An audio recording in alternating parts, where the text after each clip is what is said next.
trying to break down the door right now. They're trying to get in the house right now? Yes, I can hear them. They're like banging on the door, trying to get in. Okay, and is it on just your back door in your backyard? Ma'am, is it in your backyard? Yes. Okay. Can you see them? Ma'am, can you see them? Yes, I can. Okay. Do you see any weapons? What are they trying, kicking in the door? I don't know. Okay, ma'am, I need you to speak. I know it's hard, but are they trying to kick in the door or just trying to get the door open? I don't know. Okay, then how do you know I that? think they might be inside. Do you hear them in the house? Do you hear them in the house? Where do you hear them? What can you hear them? Okay, don't worry, we have officers on the way. Ma'am, does it still sound like they're in the bedroom with you? Okay. Okay, sounds like they're in the kitchen? Okay. But it did sound like two of them? Okay. Do you have any weapons in the home they could have access to? Okay. Okay, our officers are almost on scene, but just stay on the phone with me and I will let you know what they want you to do, okay? Do not hang up. If you have to, just don't say anything, but leave the line open, all right? The truck that you saw, was it like a full-size truck? Small truck? You hear them coming? Okay, hold on one moment. We have officers almost there. Okay, and how old are you? Okay, just hold on one more minute, okay? And you were home by yourself? Okay. I'm sorry, what is it? The police are outside. So hold on just one moment. We'll advise what they want you to do. So just stay on the phone with me, okay? And you hear two of them in the room with you? Okay. Have they noticed any police officers out front, or have they said anything? Okay. Okay. Does your closet door have a lock on it and you can lock yourself in if need be? Okay. All right. Do you have any older brothers or sisters that are going to be home? Okay. Okay. Just making sure. Please don't hurt me. Did they open the door? They opened the door and saw you? Yes, they saw me. Okay. Okay. Well, did they leave? What, okay.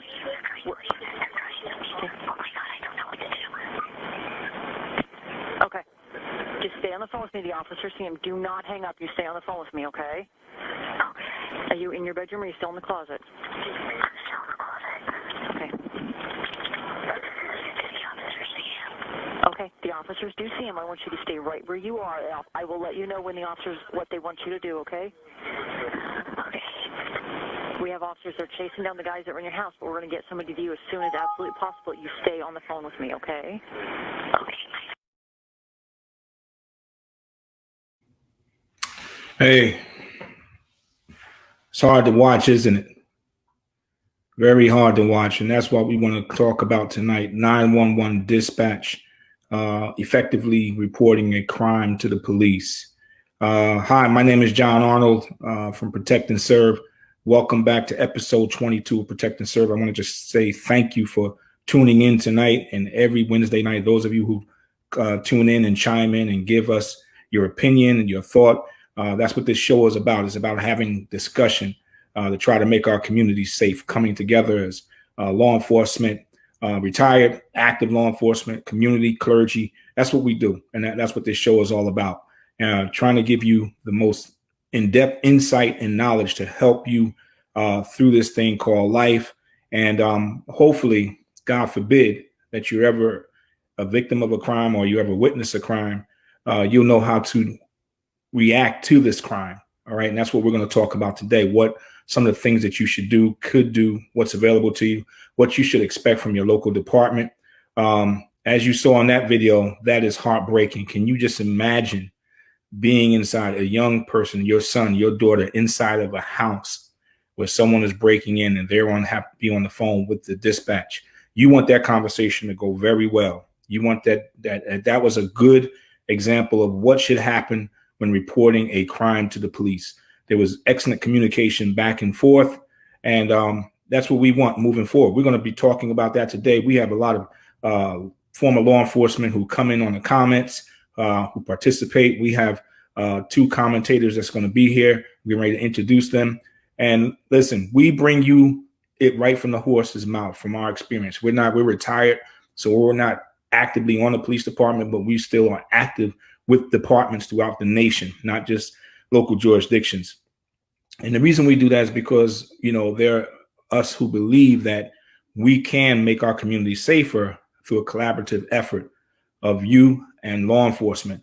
Hey, listen, I'm with you now. I try to work with my law enforcement wherever I am, wherever I have an interest, because, I want the community and the area and the people to be safe, especially our children and our young folks. And that's why this show is important, how to effectively communicate and report a crime. Crime goes on in your neighborhood all the time. Some people see it and don't say anything about it because they're afraid. Some people don't know how to report it. And some people, when they become a victim of a crime, they don't know what to do. But tonight, we're going to try to bring you up to speed. We're going to try to give you a great in-depth discussion about how to effectively report a crime to the police. Joining me tonight is retired Newark Detective Stephanie Treadwell. Hi. And retired Essex County Prosecutor Detective Anthony Cox. Good evening. Good evening. Hey, guys, let's have it. It's good. Let's do the discussion.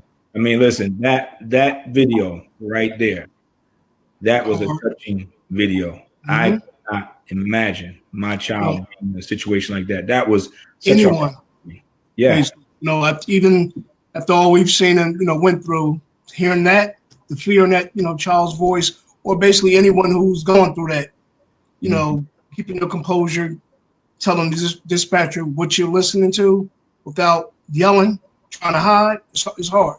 Very hard. Very, very hard. Very hard.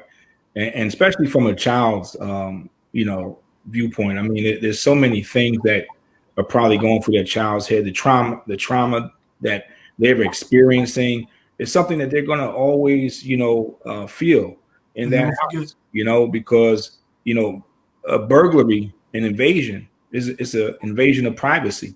Mm-hmm. I remember when I had my car broken in. Car wasn't right, man. It just didn't feel right, because someone had violated my space, my personal space. Yep.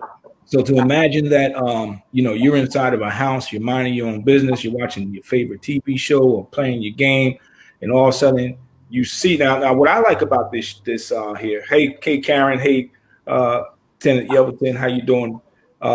Thanks for joining us tonight. What I like about this the dialogue between the dispatch and the child was that the child was very informative. The child even said, listen, they came up in a truck. There's multiple people. They're kicking in the door, trying to gain access. Didn't waste time. Just, hey, boom, got right on the phone, 911. I need somebody here. Mm-hmm. I need you to get somebody here. This is what's going on. And then gave very descriptive information. Yes. So the responding officers, when they came there, listen, there was no doubt. Mm-hmm. You had a witness, that was inside the house that said that these folks that were inside the house do not belong there. They forced their way in. Get them, basically. Exactly. Because a lot of times the guys when they break in, they have schemes, man. I mean, listen, let me say this about burglars. They survive not because they're ignorant or stupid. They're very intelligent. Remember going through the academy and they told us, Tony, you were an East Orange police officer. And what they told us that they didn't like about East Orange was that you guys, they liked about you was that you guys responded within the first few minutes. That's right. You know what they didn't like about Newark? What? They don't know when the heck Newark was going to respond. So hey, watch it. So, you know why? Because we was out there really fighting crimes. We wasn't out there chasing squirrels. It's going to be on right now tonight.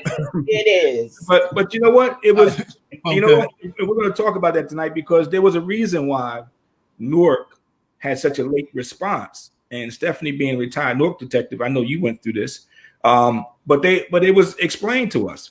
And the guy who was telling us this, he got caught. He was like one of the best burglars in Essex County. He said the reason why I didn't like Newark is because the alarm would trip. Newark wouldn't respond for hours. We would go in, and then Newark would come. And that was so it was. We understand why Newark was late in the response, but it was a good thing actually. It was a good thing. So I mean, Tony, y'all were a little bit too good because they had y'all figured out. They were watching. We locked up a lot of burglars. So yeah, I know. Oh, we know about East Orange and what y'all did. Y'all the ones that had the black suits? Yep, 911. Black suits. Oh yeah, amnesia. Okay, no problem. You understand? Look at his face. He can't even hide. You mean black suits? You know what them black BDUs? Yeah, those BDUs, those black BDUs. That was a tactical team. Yeah, we know about that tactical team. Great tactical team. Yes, it was very good. That's why y'all caught all those burglars after the burglaries. No, we got a lot of them in progress. In progress. I got you. All right. Hey, awesome. Followed some into Newark. Yeah, awesome. Follow. You know what? This ain't Monday morning quarterbacking. I know why he's upset, but hey, I had to just deal with it down in the county. So listen, it was a good thing. But listen, we gonna get into it, because a lot of times what I found is that when I was in patrol reporting crime, you're riding in your patrol car. There's different ways you're gonna respond to a crime. You're gonna get a call over the radio, right? You're gonna get someone flagging you down, or you're gonna see someone committing a crime in progress. All right. Those are the ways you're going to get notified of it, right? Unless you're detailed out. But the 911 process itself, Steph, why don't you tell our viewers about the 911 process, what it entails, what it's about, and how it works. Okay, that's the first phase of reporting a crime. Mm-hmm. Now, 911 emergency service, what it does, it communicates and it dispatch services between the police, fire, or EMS. Right. Okay. Sometimes they call them telecommunicators, but they receive, they relay, and they record all calls. They're trained. They're definitely trained in that. And annually, actually, because as crime and the way people do crimes change, then they have to, get training on that.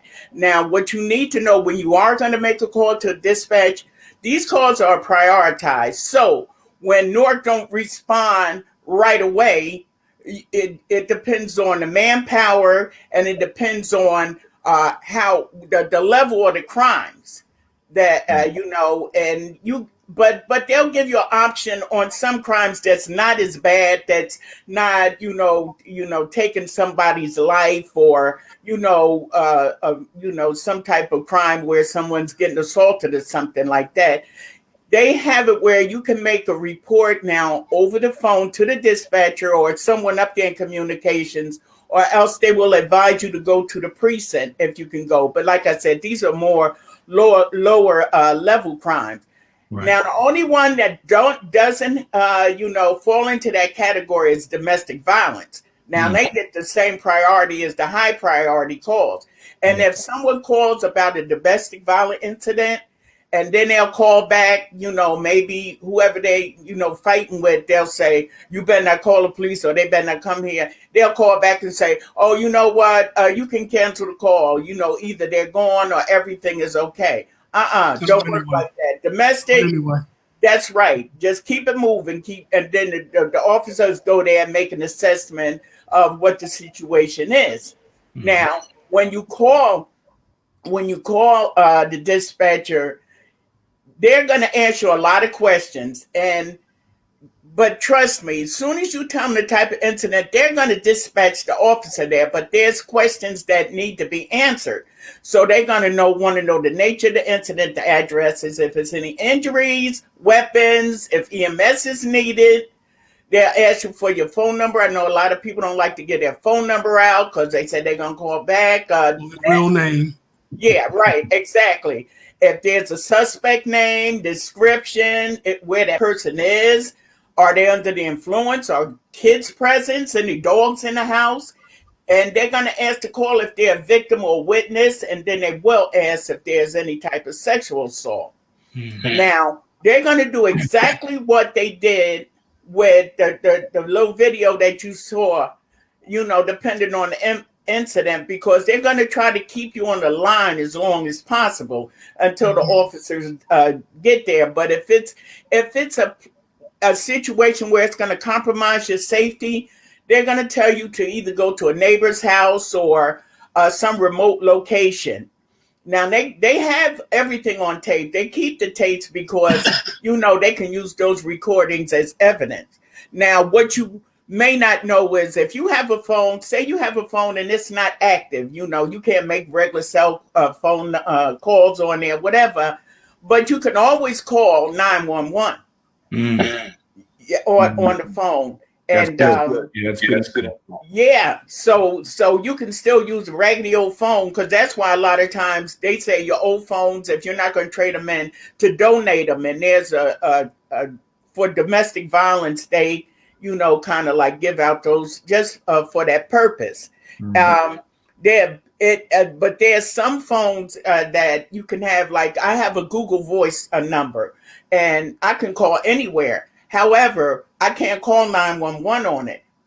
Oh, wow. No, yeah, because you can pay a small fee, because what it is that with that 911, money goes into grants and stuff for that. And that by calling 911, if you have a legitimate phone, what it does is that it'll give the location. Right. So that's why it's good to have that. Now, when you do call, you got to stay calm, be clear. You know, with the info and concise, you know, you may be all hyped up because of what's going on. And we've done that even as officers on the radio. You know, they scream, hey, yo, give me a backup. You know, I've been in that situation. Right. You got to listen carefully and follow the instructions of the dispatcher and stay on the line if they ask you to stay on the line. And one of the biggest things that, you know, I say is that you got to teach your kids early how to use the 911 system. Right.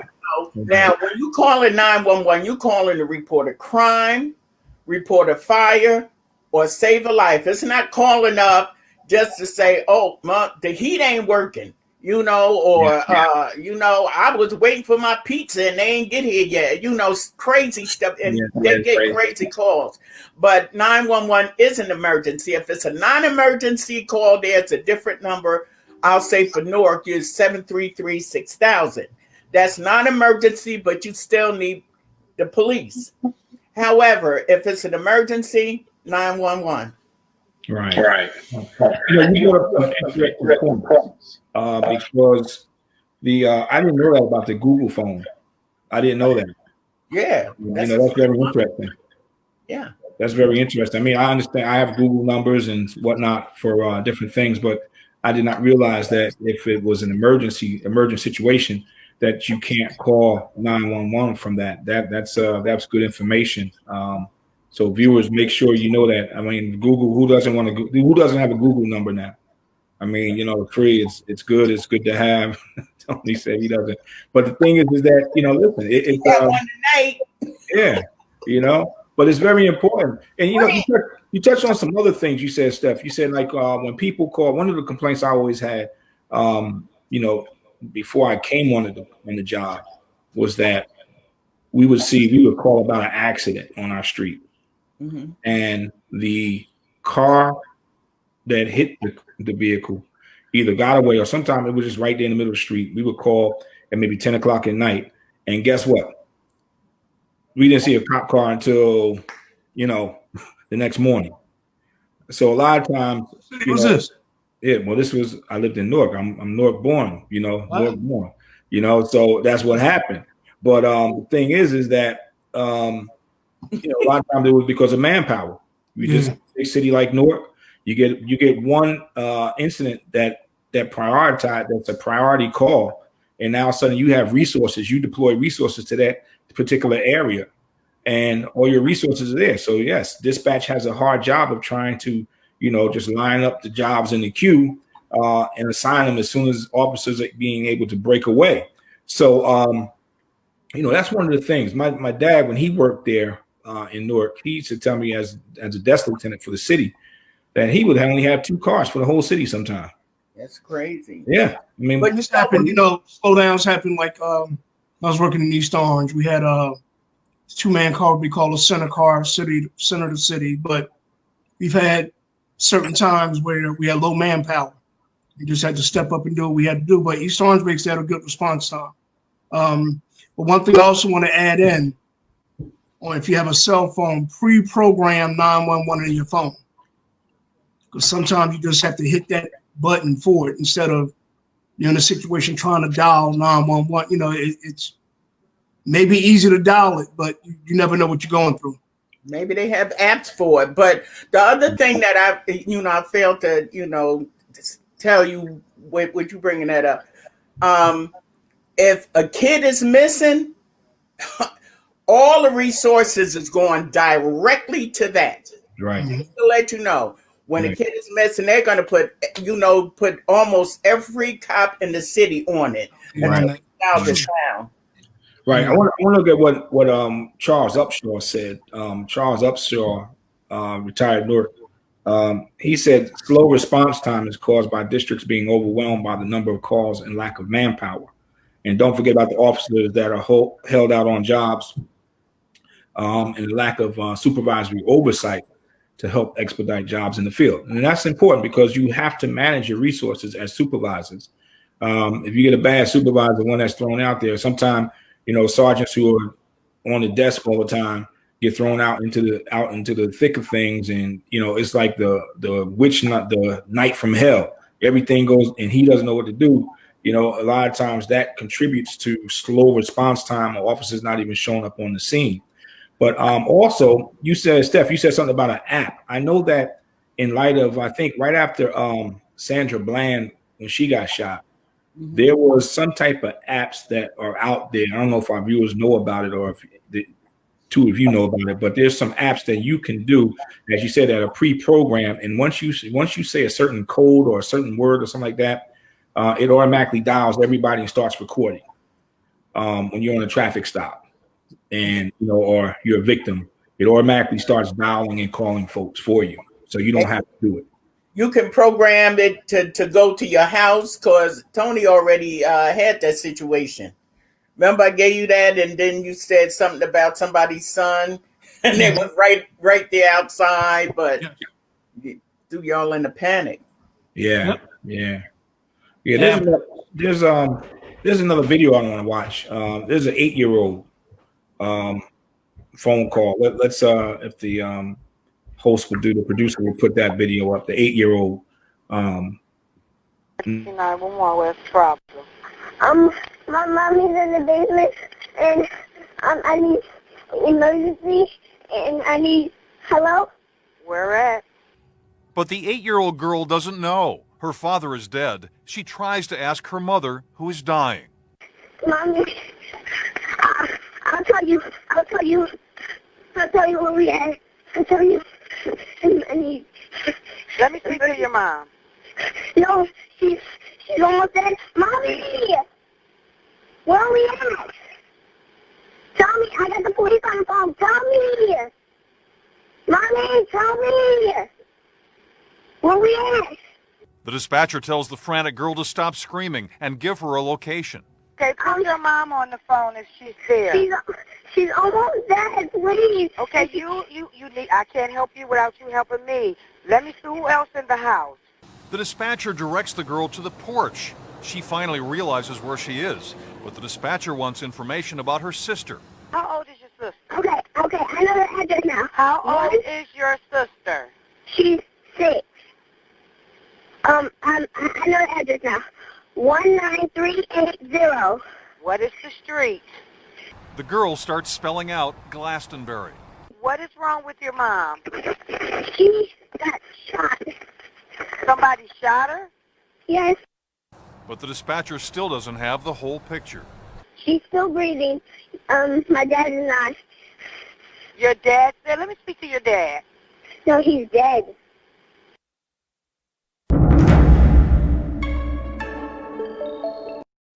Wow, that's another hard one. And that happens a lot. with families. A couple of things about that. One, I think the dispatcher was just, not really empathetic or, sympathetic to the need. It's an 8-year-old child. You have to understand, you can't, I know you're the dispatcher, same thing with cops. We respond to the scene. A lot of us, we see it all the time now. A lot of young guys and young ladies on the job, they go to the scene and man, they're the cop, they're the police. So, everything goes, whatever they say goes. They're like, I'm the police, Yeah, but the thing with the police is reaching the people.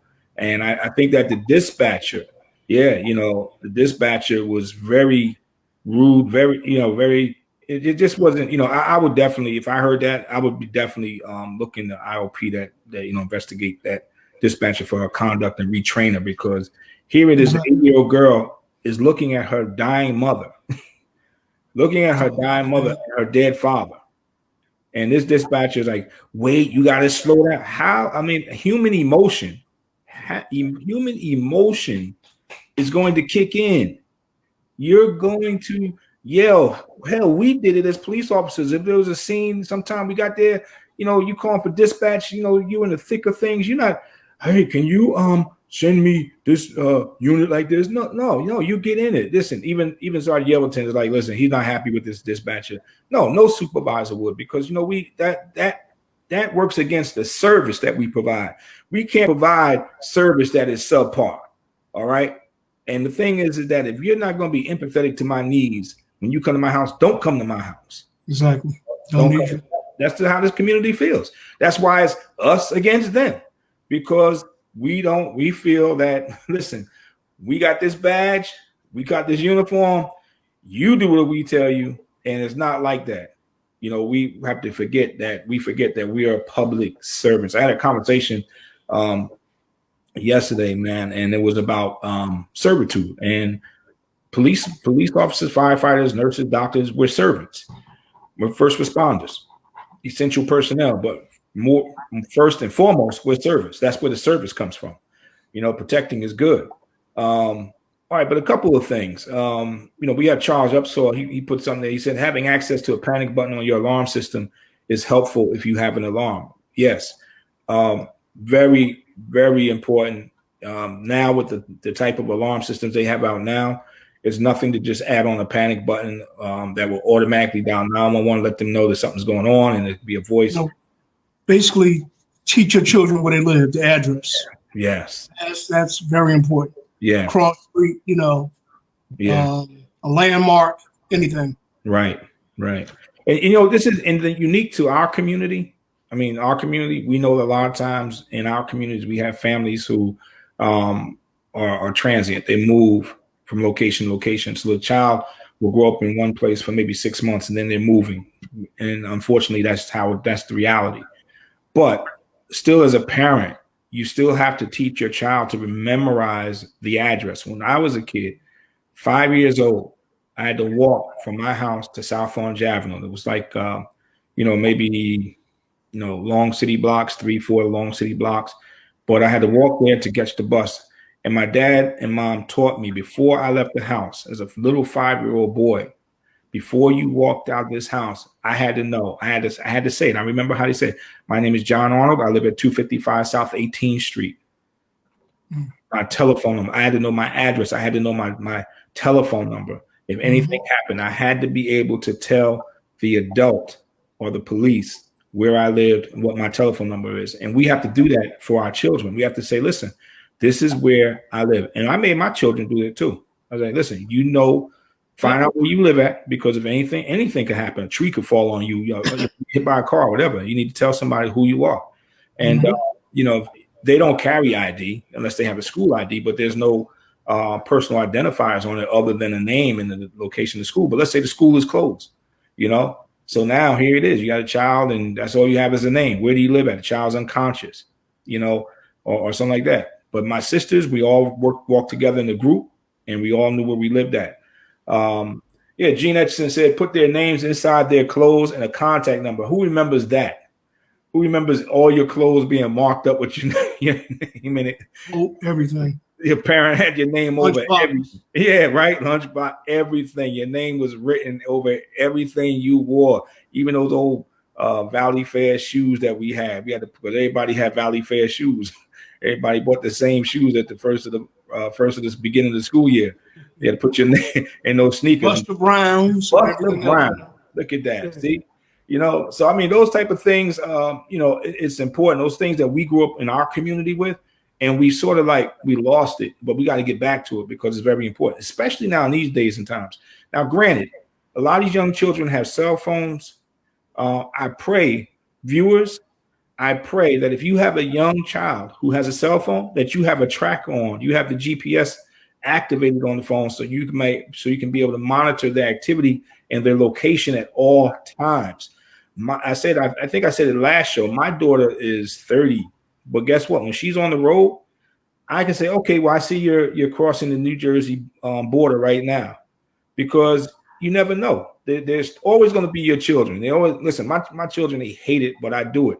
They're always going to be your baby, So the thing is that for children who are younger, that are not college age or high school age, elementary school, if you're going to give them a phone, make sure you put the GPS tracker on. You don't have to tell them that's what you're doing. Matter of fact, it's better because they'll figure it out and turn it off. So it's better you just activate it and let it be on. But definitely, explain to them the importance of having it on, why you're doing it. You're a family unit, and you want to make sure that everyone's safe. Listen, this is where mommy is. I mean, my daughters hit me to it because, they're young. They were going out and they wanted each other to know. They did it for each other. Like my daughters wanted her older sister to know where she was going, and vice versa. So that's something that we need to do. We have another one. I mean, all these 911 calls are kind of rough to watch, but this one here is a 5-year-old. This is a 5-year-old. Now listen to this little guy, man. It broke my heart. Hamilton County 911, Jared. At East 14th Street. What's the address? My daddy and my mom got shot. You say your brother and your mama's doing what? My mama and my daddy got shot. They're fighting? No. This dude shot them. What's your address? I don't know. Are you on East 13th Street? Uh-huh. Okay, and what happened? My daddy and my mama got shot. Okay, who there with you right now? Nobody. You know who did it? No, but can you come? What's your name? Huh? How old are you? 5. Okay, where is your mom and dad at right now? At East 14th Street in the house. They're where? At East 14th Street at the house. Okay, where are you? I'm at home with them. Your mom and your dad is the only one there? Uh-huh. And they got shot. Okay, where? Who do you know who did it? You just came home. Where were you? I was still at home and I started crying. So is nobody there with you? No. Can you tell the police officers to come? Yes, I got them on the way to you now. Okay. Okay. Stay on the phone with me. Okay. Till they get there. Are they talking to you? No, they did. You saying both of them? Uh-huh. Hello, by myself.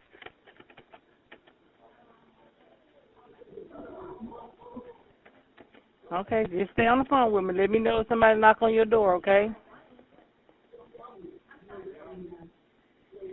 What is that, the TV? Yes, I'm watching TV.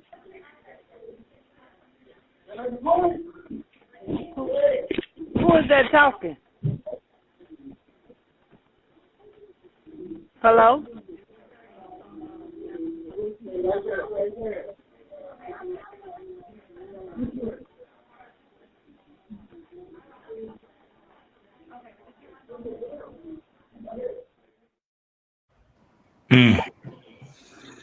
Man, I mean, my heart goes out to that little boy. You know, it's really heartbreaking to watch, even at this time. You know, I know that videotape was some time ago, but man, just to think that he had to endure that is very touching, man. I'm almost in tears here because you know, that's really sad to go through. But one thing I will say is that he was 5 years old. His parents taught him where he lived at because he was able to clearly identify to the dispatcher, not the exact street number, but the the house number, but the street that he was on. And viewers, what happens is when you call dispatch, a lot of the systems now they can pick up the house number right there when you call in. And what the dispatcher did was she had the units rolling while she had him on the phone. And it seems like someone that he was comfortable with walked in because if I'm not mistaken, I think I heard his voice in the background telling them what was going on. So that's what happens when you hear a child on there. When the dispatcher, they have certain protocols that they're supposed to follow, certain training they go through, that they would automatically know, listen, okay, we got to get the units rolling. All right, yes, I'm going to stay on the phone with you, but, it's like, listen, get them rolling. And the go ahead, say, I'm sorry. Usually typing in the address or they'll type it up to the units. Possible homicide on South 13th Street or wherever, the juvenile said he was at. And that's what you're not hearing in the background. Or you have another coworker standing beside you helping you out. They're getting the calls out to the units while you're on the phone with the child or the caller. Right. And that's important. Now the dispatch room, a lot of dispatch rooms have a combination of civilian dispatchers and police dispatchers, and I like that combination because the police officers bring the street experience to the table. They know what it's like to be out on that street and have some officers being involved in the shooting or whatnot. And listen, you're gonna have. I've seen some of the best dispatch when I went to communications. When I saw a lot of the guys that have retired and came back and worked in dispatch. They retired from the job, but they came back and were working dispatch in Newark. And they were good street cops. They were good street cops, so they knew what to send. Some of them were bosses, so they knew exactly what to do. Sergeant Yeltsin said we would break the speed of sound responding to these type of calls, and that's exactly right. Those type of calls, especially with a child involved or elderly or someone breaking into a house where individual is there by themselves, those are the calls that we're going to respond to. But at the same time, a lot of our viewers have had bad experiences with dispatchers. And dispatchers and call takers. So there's a difference. Yes. And you're right. Because I know in Newark, you had both, right, Steph? Yes. Yeah. So you had call takers and you had dispatchers. So can you just tell the viewers what the difference is so they'd understand? Because they might say, well, was he taking the call of? It's really not that hard, right, Steph? No. Well, I never worked up there, but I know that there's two different ones. But however, I think one is just one that will take a call. A lot of those calls may be the calls from the non-emergency number, but they're all trained. If they do have to pick up a call on this emergency call like that, they're usually turning that over to the dispatcher. And just as you said, while one is listening and getting information off the caller, the other one is putting the information in, and they may be talking to a few of the units also to get there. And then you have a supervisor up there also. So when it's a situation like that, you can be sure that you've called the supervisor over there, and sometimes the supervisor may just take over. Yeah. But it's well-rounded, and everybody got their job to do. However, everybody knows how to do everybody's job. Right. And you know what? And I want to roll this one because this videotape was of a call taker or dispatcher, however it was set up in this particular town. There was a life and death incident. And let's look at this and watch how this plays out. Listen to this. Watch this one. All right, another warning. This is a tough piece of tape to listen to. It's a 17-year-old boy who passed away following a 911 call for help. The dispatcher hung up on the caller. The boy had been wounded during a drive-by shooting. As he lay there in distress, dying. A frantic woman who apparently knew the teen calls 911, tries to communicate to the dispatcher what's going on, what help she needs. She's obviously distressed, excited. Who wouldn't be? Listen to this. I'm keeping him alive. Okay, is he not breathing? Barely. Hey, one of us. Okay. One of us. There you go, Danny. One of us. Yes. There you go, Danny. Good job. Just stay with me, okay? Okay? There you go. Good job, Danny. Is he breathing? He's barely breathing. How many times did the tell you? Okay, you know what, ma'am? You could deal with yourself. I'm not going to deal with this, okay? No, my friend is dying. My God, this isn't a Starbucks. This is somebody's life on the line. Are you kidding me? Wow. I got chills when I heard that. This is one of the biggest issues I think we have in society. We talked about this during the break. I teach my kids, I have a 10-year-old daughter, a 6-year-old son, and I teach them that your life is about service and sacrifice. No one in our society feels like they're a servant to anyone. Or they're accountable. That dispatcher from the Albuquerque Fire Department is now on administrative leave. Yeah. An internal investigation is underway, but please, everybody, let's never, any of us, ever. Wow. You talk about thin skin. Thin skin. That's why it's important that the dispatchers listen to what's going on. All right. The same way that the citizen is trying to explain something. Listen, they're not articulate. They don't understand how we talk or what we need, why we need it, and when we need it. But you have to understand that, like even us, when we come to a call, let's say we roll up on a job, person's frantic. Listen, her friend was shot. He was laying there dying. He's barely breathing. And she's trying to coach him and say, come on, one more breath, trying to encourage him. And this dispatcher is really not empathetic, not even trying to hear it. He just said, listen, man, I'm not going to take, because listen, yes, the lady's agitated. She doesn't, listen, you're watching someone die in front of you and you keep asking him the question, is the person breathing? She just told you he's bad. If you were listening, you would hear that she was trying to coach him to continue to breathe, to stay with him. So of course he's not breathing if you listen. And then on top of that, boom, I'm going to hang up. I'm not going to deal with this. You can deal with it yourself. Really? Listen, Charles Upshaw, the type of response should be deemed criminal. Yes. Sergeant Yelverton said the same thing. Dispatcher will be looking. Supervisor should have stepped in. Yes. The supervisor should have stepped in right then and there and took over the call. Exactly. And the thing is, we got Gene Etchison on, who I know worked up in CC when he was covering from his injuries. And Gene Etchison said he got many calls like that, but still stay professional. Yes. You have to be thick-skinned.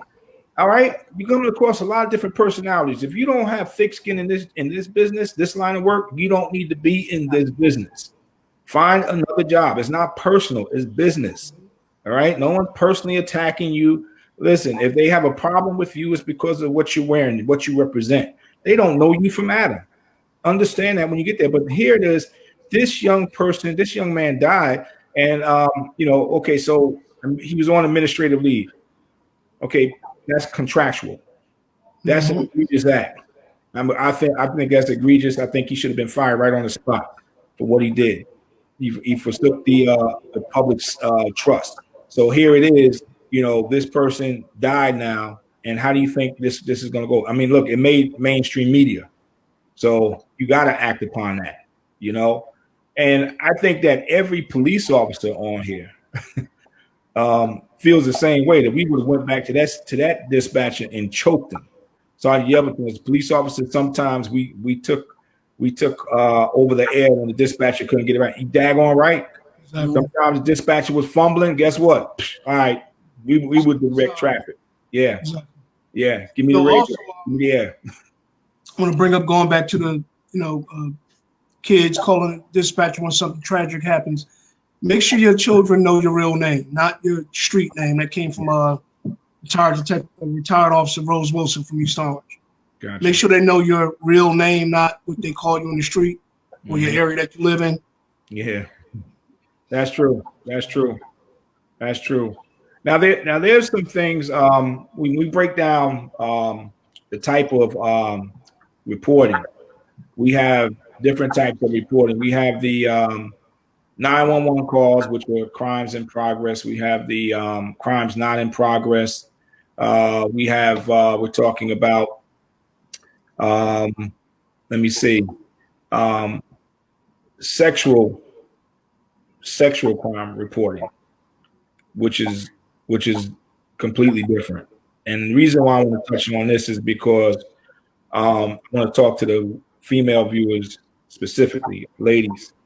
A lot of times, what happens is when you're a victim of a sexual assault, you have to understand this, and I don't mean to sound harsh, but this is the reality.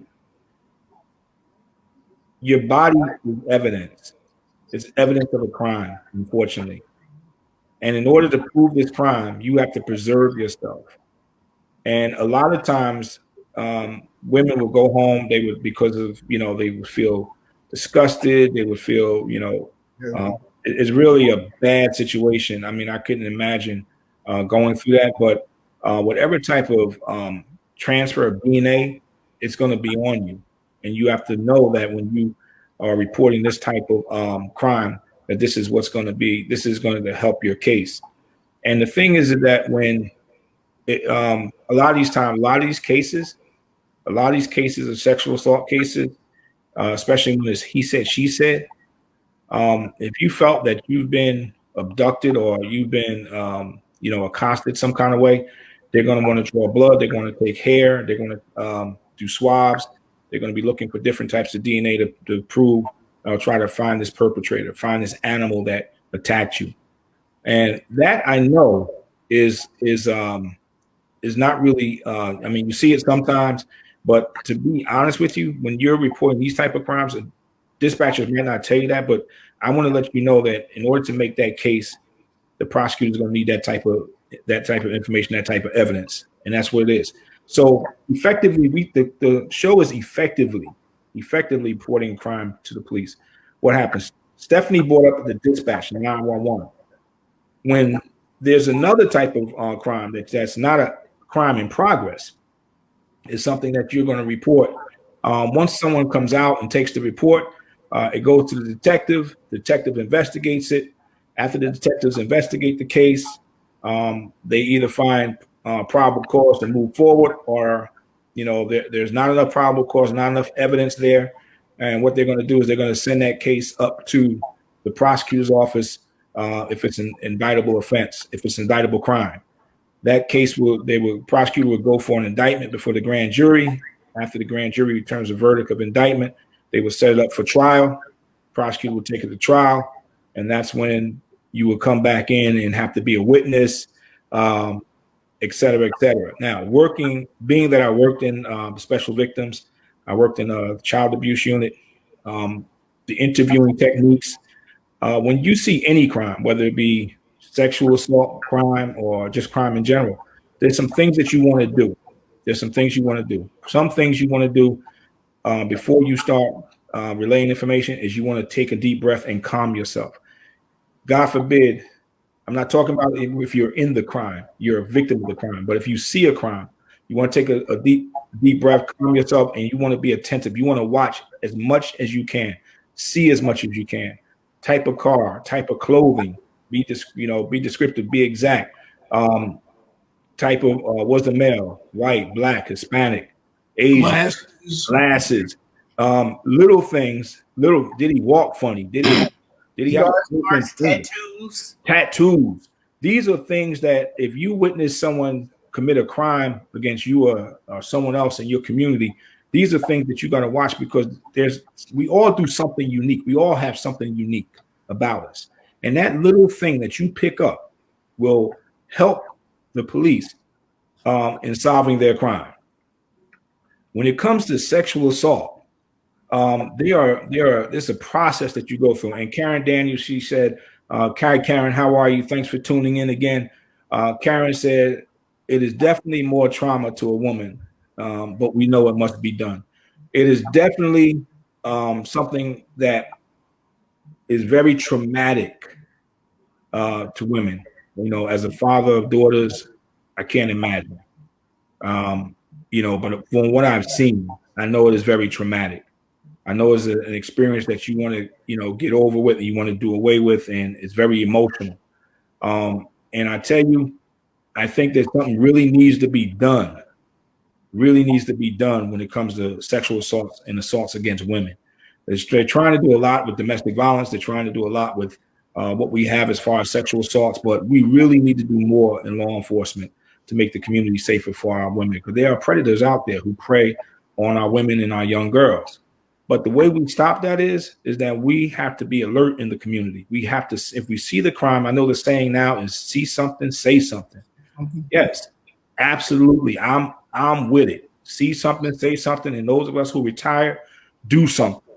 Don't just sit back. Yeah, we're going to do something. All that years of experience, if you don't engage an individual, at least you know how to do what we're talking about now. And I see all the police officers on here. Listen, they're giving great advice. The way they speak, accents, because a lot of these perpetrators, they know they don't have a criminal record here in the system because they haven't gotten caught. Matter of fact, I had a case in Newark where, and this how bad it was. I talked to this gentleman who does work with me. His son trains with me, and he was telling me, listen, I have a problem with one of my workers. I said, what's the problem? He said, well, this guy keeps following her, and he's like really harassing her and stalking her. Okay. So I said, all right, well, listen, what we got to do, we got to start the precinct. We got to make a complaint, blah, blah, blah. Then he says, hold on, I can't do that. I said, why? She's undocumented. And he's undocumented. They're saying that he might have had a body and killed somebody in his home country of El Salvador. I said, really? I said, all right, well, listen, if she's a victim of a crime, it doesn't matter that she's undocumented. Mm-hmm. Unfortunately, in the climate that we're in right now, victims of crime don't want to come forward because they fear they're going to be deported. But it doesn't matter if they're undocumented, if they're a victim of a crime. But this gentleman continues to stalk her, and guess what? She's living her life in fear right now to this very moment because she will not come forward and make the report. So the thing is that it can be very complex, but a lot of these people know that they don't have records here. They've never been, charged with a crime here, and they're predators. So what you see is very important. And listen, everybody, we're in the age of cell phones. Everybody is pulling out cell phones, walking with cell phones. We have to be alert, and know how to get to that camera right away, because that's great evidence. And instead of posting it on social media, listen, it's your community. Don't you want your community to be safe? So, make sure that gets in the hands of the police, someone who can do something about it, because it's very important that those type of people, if you have to prey on folks to take what they have and violate them, violate their property, violate their bodies. I mean, that's something that we can't stand for in our community. We have to come together like we used to. Listen, jokers back in the day when I was coming up, we wouldn't have that kind of stuff in our neighborhood. Our mothers and fathers didn't play. And if you had a little wannabe thug criminal coming up, he was dealt with or she was dealt with. And listen, and the cops, when they came there, all right, who did it? We were able to tell them, and it was an understanding. And listen, cops back then knew how to extract that information out of you. Now, when we say, a lot of people don't want to report crimes because they don't want to be involved. They don't want to go to grand jury. They don't want to be a witness. Okay, that's fine. But there's still a way you can report it anonymously. And that's still something that we need to, you can do, report anonymously, and it still will help in solving crime in our community. So yeah, Newark has an app. They have an app that you can go on and report the crimes anonymously, whether it's sexual assault. And with the sexual assault, we can't forget about the men too. A lot of them being sexually assaulted, the transgender, that's they're right. being sexually assaulted also. That's right. And you know what, Steph, you bring up a good point, because they can't fend for themselves. And if you that's a crime that you might not see in progress, but you know is happening, and you want to report it just to start an investigation into that. You know, that child, and we've had that in child abuse. A lot of the young kids, they didn't know what was going on. The person told them, "Oh, we're gonna play a game. We're gonna do this." They're very creative in how they do it. They're very creative, and then exactly, and then our citizens in the LGBT community. Listen, they don't want to come forth. Why? Because of being ridiculed and because of being ostracized and stuff like that. So, you know, if you see something going on that you know that child is being abused, you know, hey, call it in. Make sure that someone knows what's going on. Start an investigation. Listen, we all had the nosy neighbor in the neighborhood. We hated her because she always was telling our parents what was going on. But guess what? She was keeping us safe. Yes. She would call the parents. She would call the police. And now we have things called block watches. We have everything going on. We have so much more resources available. That app that Stephanie is talking about, I remember it because I think it's called My City or something like that, or My Newark or something like that. And what that app would do, listen, now what I liked about that app, that was a nice app. That app was ward block specific. So if you came on there and you reported a crime that happened on your block, only the people on your block knew what you were talking about, and everybody was alerted to it. I know because I used to get it on my city cell phone, and I used to hear about it, and I used to respond to it because I knew the next day the director was going to be asking me about it and what did we do. Is that it? Yes, My North. That's it. Yes, My North. Yes, that's a great app. If you don't have it, you need to make sure that you tell your city officials to get it. Spend some of that money and get it. You know, yeah, first thing on there says anonymous tips. There you go. And those help keep the community safe. You know, and folks back in the day, if they had that app, you know, the older folks, if they had that app, they would love it. You know, they would love it. So Karen, your mom was called the warden, huh? Yeah, I understand. She said she had to raise 4 girls by herself, and so the guys used to always say to me and my sisters, "Is the warden home?" Yeah, that's true. Good for you. Yeah, I know. All right, Gene Edgerton, yes, Ring. Those of you who have Ring doorbells, Ring cameras, very good. They also provided a very similar service where there is the ability to talk amongst each other in the community. And it records and you can share video. It's awesome. You need to make sure that you communicate with your neighbors like that. Start a block watch association, anything. Make sure, that's the best way to curb crime in your neighborhood is to talk about it and do something about it. So, we hope that we brought some information to you that you can use. That one's called Neighbors. Neighbors, there you go. Now, Steph, what is that Neighbors? What is that specific? Is that a That's for the Ring thing. Okay, Ring. Okay, Ring. So and then there's another one called Next Door. Next Door. Yeah, Next Door. That's another good one too. Okay. So instead of just using your camera to see when Amazon is dropping off your packages, to see when who's coming to the house. Listen, I know a young lady not in progress. Tips, sexual assault. Those are the ways you report those crimes.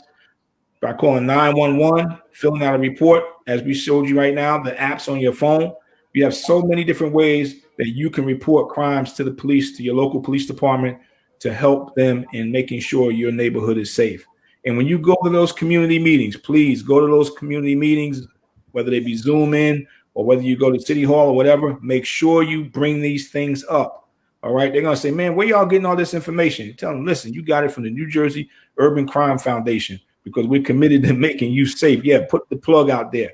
NJUCF. All right, they're gonna be like, what is that? They say, man, you need to watch Facebook Live every Wednesday at 6 p.m. because they got the experts on here.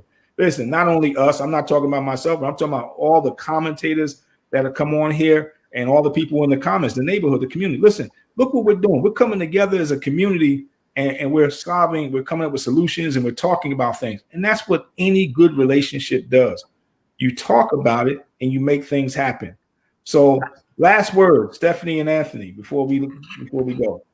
Okay, this is my 2 cents for this week. This is just my opinion. Please be careful with scammers.